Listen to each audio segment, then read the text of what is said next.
കേരളത്തിന് ഒരു ജനനായകൻ ഉണ്ടായിരുന്നു, ഉമ്മൻചാണ്ടി. അദ്ദേഹം വിടവാങ്ങിയിട്ട് ഇന്ന് 3 വർഷം തികഞ്ഞിരിക്കുകയാണ്. ശരിക്കും ഇനി ഒരു വരും കാലഘട്ടത്തിൽ അദ്ദേഹത്തെ പോലെ ഒരു ജനനായകൻ, ഒരു ജനപ്രതിനിധി നമുക്ക് ലഭിക്കുമോ? ഉമ്മൻചാണ്ടിക്ക് പോലും ഉമ്മൻചാണ്ടി മാത്രം. ഇനി ഒരു ഉമ്മൻചാണ്ടി ഇനി ഒരു വരുന്ന കാലഘട്ടത്തിൽ ഉണ്ടാവാൻ സാധ്യതയില്ല. കാരണം ആകെയുള്ള ഒരൊറ്റ ഒരു വ്യക്തിത്വം, അല്ലെങ്കിൽ ഇത്രയേറെ നന്മ പറഞ്ഞ, അല്ലെങ്കിൽ ഏറെ ഒരു കോൺഗ്രസിന്റെ ഏറ്റവും വലിയ അടിത്തറയായ ഒരേ ഒരു മനുഷ്യൻ ഉമ്മൻചാണ്ടി, അദ്ദേഹം മാത്രമാണ്. ഇപ്പോൾ 3 വർഷത്തിന് ഇപ്പുറവും അദ്ദേഹത്തെ നമ്മൾ ഇന്ന് ഓർക്കുന്നുണ്ടെങ്കിൽ, അല്ലെങ്കിൽ ഓരോ ദിവസവും അദ്ദേഹം ഉണ്ടായിരുന്നെങ്കിൽ, അദ്ദേഹം ആ ഒരു കോൺഗ്രസിൽ അദ്ദേഹത്തിന്റെ ആ ഒരു സ്ഥാനം നികത്താനാവുന്നില്ലെങ്കിൽ അതാണ് അദ്ദേഹത്തിന്റെ ആ ഒരു വിലമതിക്കാനാവാത്ത സാന്നിധ്യം, അല്ലെങ്കിൽ അദ്ദേഹം നൽകിയ ആ സംഭാവനകൾ. പുതുപ്പള്ളി പള്ളിയിൽ അദ്ദേഹത്തിന്റെ ആ ഒരു കബറടക്കത്തിന് ശേഷവും അദ്ദേഹത്തിന്റെ ആ ഒരു കബറങ്ങൽ വിവിധ ആവശ്യങ്ങളുമായി, അല്ലെങ്കിൽ വിവിധ പ്രാർത്ഥനകളുമായി നിരവധി ആൾക്കാർ എത്തിയിരുന്നു. ഈ 3 വർഷത്തിന് ഇപ്പുറവും അദ്ദേഹത്തിന്റെ ആ കബറങ്ങൽ ആൾക്കാരെത്തുന്നതിന് കുറവൊന്നും ഉണ്ടായിട്ടില്ല. ഇന്ന് 3ാം വാർഷികമായതുകൊണ്ട് തന്നെ പുതുപ്പള്ളി പള്ളിയുടെ മുന്നിലുള്ള ജനസാഗരമാണ് തിങ്ങിക്കൂടിയിരിക്കുന്നത്. കാരണം ആ ഒരു ജനനായകന്റെ, അല്ലെങ്കിൽ പുതുപ്പള്ളിയുടെ കുഞ്ഞോനിന്റെ ആ ഒരു സ്മാരകത്തിൽ പ്രാർത്ഥന നടത്താനും അല്ലെങ്കിൽ പുഷ്പാഞ്ജലി നടത്താനുമായിട്ട് ഒരുപാട് കോൺഗ്രസ് പ്രവർത്തകരും അല്ലെങ്കിൽ സാധാരണക്കാരും ഇതുപോലെ വന്നിട്ടുണ്ട്. ഇപ്പോൾ 3 വർഷങ്ങൾക്ക് മുമ്പ് അദ്ദേഹത്തിന് തിരുവനന്തപുരത്ത് നിന്നും കോട്ടയത്തേക്ക് നൽകിയ ആ ഒരു യാത്രയപ്പ് കണ്ടു കാണുമായിരിക്കുമല്ലോ. ആ ഒരു യാത്രയപ്പിൽ തന്നെ മനസ്സിലാവും ജനമനസ്സുകളിൽ കുഞ്ഞൂന്, അല്ലെങ്കിൽ പുതുപ്പള്ളിയുടെ ഉമ്മൻചാണ്ടി ആരായിരുന്നു എന്ന്. അതുപോലെ നമ്മുടെ വി ഡി സതീശൻ മുഖ്യമന്ത്രി ഇന്ന് രാവിലെ ഒരു ഫേസ്ബുക്ക് പോസ്റ്റ് ഇട്ടിരുന്നു. അദ്ദേഹത്തിന്റെ ഓർമ്മ ദിനമല്ലേ. അദ്ദേഹം ഇരുന്ന കസേരയിൽ ഇരിക്കാൻ സാധിച്ചത് തന്റെ ഭാഗ്യമാണെന്നും അതുപോലെ ജനങ്ങൾക്കുള്ളിലേക്ക് ഇറങ്ങി ചെന്ന് പ്രവർത്തിക്കാനാണ് താൻ ആഗ്രഹിക്കുന്നതും എന്ന്. ശരിക്കും ഓരോ ജനപ്രതിനിധിയും അല്ലെങ്കിൽ ഒരു നേതാവ് എങ്ങനെയായിരിക്കണമെന്ന് ഏറ്റവും വലിയൊരു ഉദാഹരണമായിരുന്നു ഉമ്മൻചാണ്ടി. നമുക്കറിയാം, ജനങ്ങൾക്ക് ഇടയിലേക്ക് ഇറങ്ങി ചെന്ന് ഒരു മുഖ്യമന്ത്രി എന്നൊരു പവർ ഇല്ലാതെ സാധാരണ ഒരു മനുഷ്യൻ, ജനങ്ങളുടെ കുഞ്ഞുകുഞ്ഞെന്ന് തന്നെ പറയാം, അദ്ദേഹത്തെ വിശേഷിപ്പിച്ചിരുന്നത് അങ്ങനെയായിരുന്നല്ലോ. അപ്പൊ ജനങ്ങൾക്ക് വേണ്ടി പ്രവർത്തിച്ചിരുന്ന ഒരു ജനപ്രതിനിധി തന്നെയായിരുന്നു അദ്ദേഹം. നമുക്കറിയാം, അദ്ദേഹത്തിന്റെ കാലഘട്ടത്തിൽ ഒരുപാട് കാര്യങ്ങൾ വന്നിട്ടുണ്ട്. കൊച്ചി മെട്രോ, വിഴിഞ്ഞം പോർട്ടിന്റെ തുടക്കം എല്ലാം അദ്ദേഹത്തിന്റെ കാലത്തായിരുന്നു. ശരിക്കും ജനങ്ങൾക്ക് വേണ്ടി ഒരു ദീർഘവീക്ഷണം പോലെ ചെയ്തിരുന്ന ഒരു കുറെ പ്രവർത്തനങ്ങൾ ഉണ്ടായിരുന്നില്ലേ അദ്ദേഹത്തിന്റെ കാലത്ത്? അത് മാത്രമല്ല, അദ്ദേഹത്തിന്റെ വികസന പദ്ധതികളിലൂടെയല്ല, അദ്ദേഹത്തിന്റെ ആ ഒരു പെരുമാറ്റത്തിലോ അല്ലെങ്കിൽ ആ ഒരു ശൈലിയുമാണ് ഏറ്റവും പ്രധാനപ്പെട്ട ഓർമ്മയായി ജനങ്ങളുടെ മനസ്സിൽ തങ്ങി നിൽക്കുന്നത്. ഇപ്പോൾ അദ്ദേഹത്തിന് ഒറ്റയ്ക്കിരിക്കാൻ ഒട്ടും ഇഷ്ടമായിരുന്നില്ല, അല്ലെങ്കിൽ ജനക്കൂട്ടങ്ങൾക്കിടയിൽ ജീവിക്കാനായിരുന്നു അദ്ദേഹത്തിന്റെ ഏറ്റവും വലിയ താല്പര്യമെന്ന് പലപ്പോഴും അദ്ദേഹം പറഞ്ഞിട്ടുണ്ട്. ഇപ്പോൾ ഉറങ്ങാനായാലോ അല്ലെങ്കിൽ പല വിശ്രമവേളകളും ഈ ഒറ്റയ്ക്കാവുന്നതിനെ കുറിച്ച് ഒരുപാട് അദ്ദേഹം അഫ്രൈഡ് ആയിട്ടുണ്ട്. അതെല്ലാം മുമ്പ് പലരോടുമായിട്ട് തുറന്നു പറഞ്ഞിട്ടുമുണ്ട്. അങ്ങനെ ഒരുപാട് ജനക്കൂട്ടങ്ങൾക്കിടയിലൂടെ ജീവിച്ച ആ ഒരു മനുഷ്യനാണ് ജനസാഗരത്തിനിടയിലൂടെ ഒരു വണ്ടിയിൽ ആ ഒരു അന്ത്യയാത്ര പോയത്, തിരുവനന്തപുരത്ത് നിന്നും കോട്ടയം പുതുപ്പള്ളിയിലേക്ക്. എനിക്ക് എൻ്റെ ഒരു ഓർമ്മ ഞാൻ പറയാം. ഇപ്പോൾ അദ്ദേഹം മുഖ്യമന്ത്രി ആയിരുന്ന കാലഘട്ടത്തിലാണെന്ന് തോന്നുന്നു, കോട്ടയത്ത് മണർകാട് പള്ളിയുണ്ട്. മണർകാട് പള്ളിയിൽ 8 നോമ്പ് പെരുന്നാളിൻ്റെ ഒരു സമയത്ത് ഞാനൊരു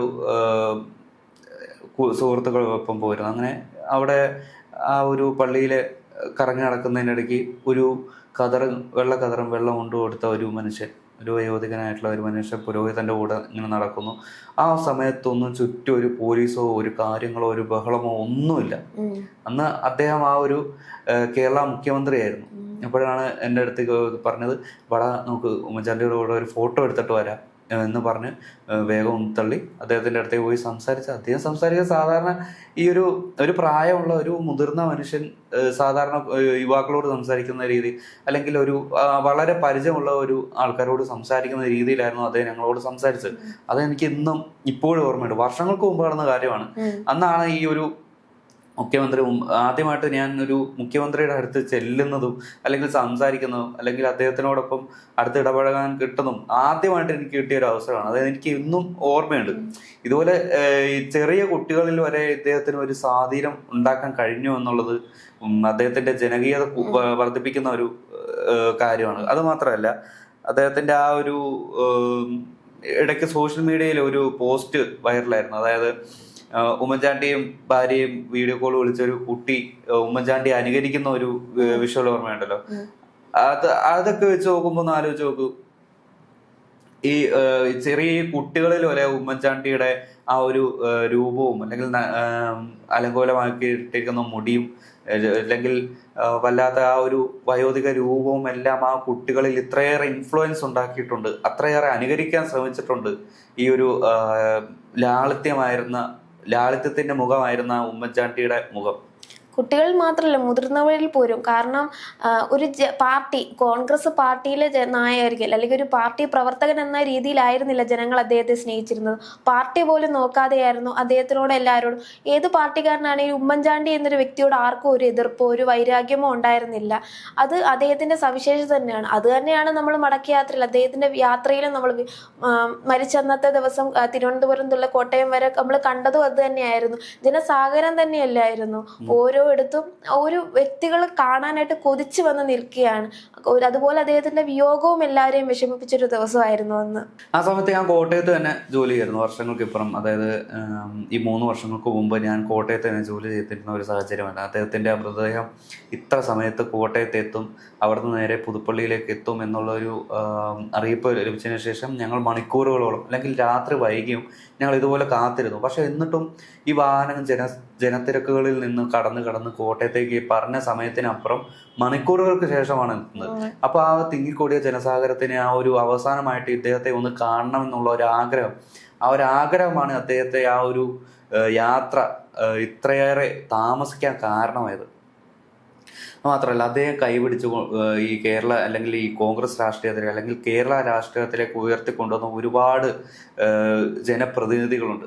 അവരും ഈ ഉമ്മൻചാണ്ടിയെ തന്നെ അനുകരിക്കാൻ ശ്രമിക്കുകയാണ്. ഇപ്പോൾ PC വിഷ്ണുനാഥ് ആവട്ടെ, PC വിഷ്ണുനാഥിലൂടെ വന്ന ഷാഫി പറമ്പിലാവട്ടെ, ഇവരെല്ലാം ഉമ്മൻചാണ്ടിയുടെ ആ ജനസമ്മതി അത് അനുകരിക്കുകയാണ്. ആ ഒരു അദ്ദേഹത്തിന്റെ ആ ഒരു ശൈലിയിലൂടെ അനുകരിക്കുക. പക്ഷെ അനുകരണം ഒരിക്കലും അതിൻ്റെ ആ ഒരു ഒറിജിനൽ ആവില്ല എന്നുള്ളത് മറ്റൊരു യാഥാർത്ഥ്യമാണ്. ഉമ്മൻചാണ്ടിക്ക് പകരം വെക്കാൻ മറ്റൊരു ഉമ്മൻചാണ്ടി വരില്ല, അല്ലെങ്കിൽ മറ്റൊരാളില്ല. ഇപ്പോൾ കോൺഗ്രസിലെ ഏറ്റവും വലിയ മുഖം എന്ന് കാണുന്നത് തന്നെ ഉമ്മൻചാണ്ടി എന്ന ആ ഒരു മനുഷ്യനിലാണ്.